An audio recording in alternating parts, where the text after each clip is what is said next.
I am finally doing my book review on this book that I read that I did a video on previously letting you guys know about this book. It's called I Only Cry at Night and it's by P. Allen Jones. Come to find out, the P stands for Pam, which is my name as well. So Pam Allen Jones. This was an awesome book, guys. Can I tell you that I finished reading this book in about a week? It was a great book. It really was. So I think what I enjoyed most about this book was just reading about her life and how her life was growing up with sickle cell and just, you know, being able to relate to her and compare her experiences with mine. Her experiences as a child having sickle cell really made me grateful for the resources that I had, because as a child, in her book she talks about how, you know, she really did not have the resources that I had as a child, as far as parents who were supportive and who understood what was going on with you, gave you the attention you needed to make you feel better. This is what I had. I had supportive parents, supportive family who understood, and of course this has to do with the time and age that we're in. I'm 28 years old and I grew up in the 80s where in the state of Maryland sickle cell was known. You knew what it was.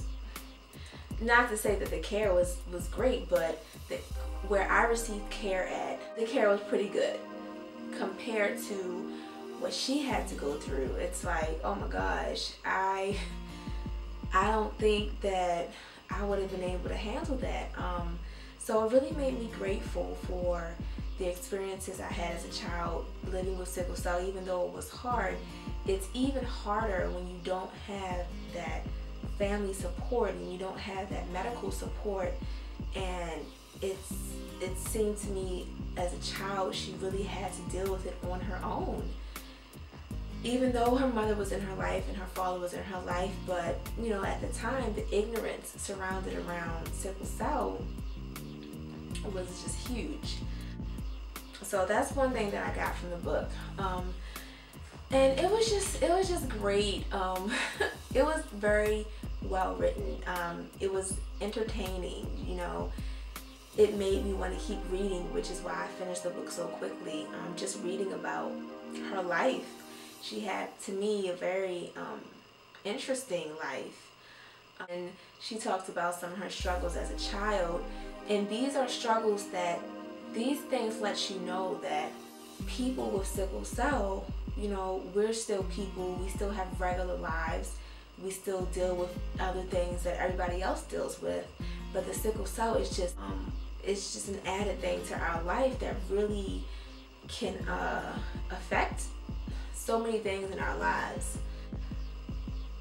The book, it also helped me to see, you know, just how strong sickle cell will make a person. Does having sickle cell make a person strong? Or is it that only strong people can deal with having sickle cell? I really have a lot of respect for her as a person living with sickle cell. Very strong woman, very goal-oriented. Reminded me a little of myself because it's like you still have your goals and you still have your life and you still have your dreams and how you want to live your life, and you're going to work as hard as you can work to get those goals without letting sickle cell stop you. I really enjoyed reading this book. It was a joy to read. After I got done, I was like, oh, I want to read another one. I want to read about someone else's life about living with sickle cell. And also, this book is going to speak to other people who might not necessarily have sickle cell. This is still a good book because it's other values and principles in this book that I learned about perseverance, about hard work, about forgiving people. You know, that was big in this book. You know, her being able to forgive her parents who didn't necessarily tend to her as a child with the whole sickle cell, you know, being able to forgive them. And that's a lesson that anybody and everybody could benefit from. So this is not just a book for people with sickle cell. This is just a great book. The book also had some good facts in it about sickle cell, explaining what sickle cell is, getting rid of some of the myths around sickle cell, talking about the science behind sickle cell. She talked about the facts behind it, and she talked about some statistics in her book, and she mentioned other countries and the sickle cell population in other countries and how the care in other countries is even worse than it is in the United States. So I would really recommend this book. Here is my book right here, and yeah.